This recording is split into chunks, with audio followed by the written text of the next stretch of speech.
Petit rappel ici, pour le RFI, le rapport de fin d'intervention, on est bien sûr sur un document qui est important pour vous, qui est vraiment un élément clé, de la relation client pour le suivi qualité ainsi que, pour la facturation. Et aujourd'hui, une problématique que nos clients avaient avant l'utilisation de SideFlow, elle est assez bien résumée par ce dessin que vous voyez à l'écran, avec une personne qui, se prend la tête un petit peu de désespoir au milieu, d'un amas de papier et de documents. Donc des documents que vous connaissez tous qui sont le DSI, les gammes, les analyses de risque, les habilitations, les formulaires.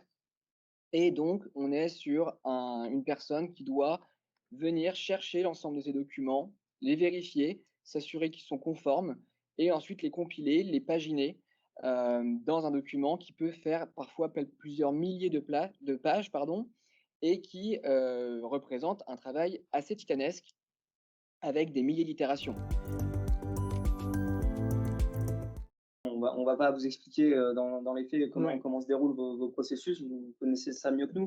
Mais surtout, ce qu'on va essayer de voir, c'est pourquoi l'approche documentaire, aujourd'hui, elle est limitante, en fait, dans ce processus. Et effectivement, donc Baptiste, ce qu'on a essayé d'illustrer ici, c'est un processus standard. On espère que vous allez vous sentir identifié avec ce processus pour expliquer d'une façon très rapide quelle est la méthode un peu, on va dire, commune dans l'industrie. Donc, on va diviser en 4 départements. Il y a la partie bureau d'études, méthodologie, management chantier et les opérateurs terrain.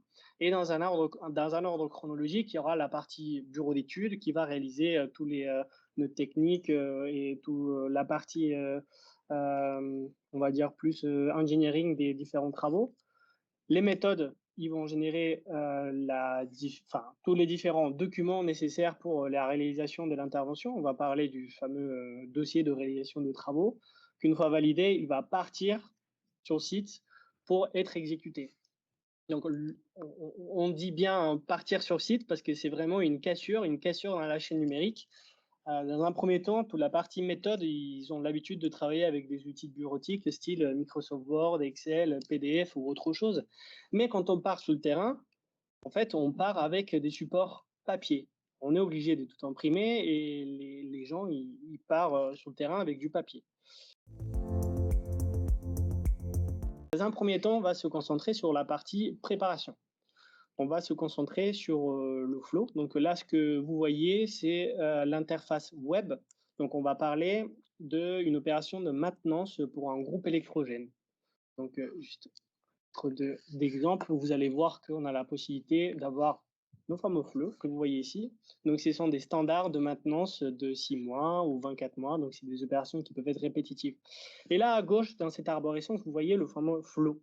En fait, un flow, c'est quoi? C'est un plan de qualité plus. Étant donné que le plan de qualité, le DSI, c'est un peu la colonne vertébrale de nos opérations. En fait, on va organiser nos gestes techniques en phase et étapes, au même titre qu'en DSI, et on pourra renseigner les informations. Comme vous voyez, l'interface, elle est très simple d'utilisation, comme un exemple comme un élément bureautique sur lequel vous avez l'habitude. Et pour chacune des étapes, vous allez avoir différentes natures d'informations différentes. Là, à titre d'exemple, vous voyez la partie instruction, et cette partie instruction va donner l'information nécessaire, le bout d'information nécessaire pour l'opérateur pour réaliser le geste technique.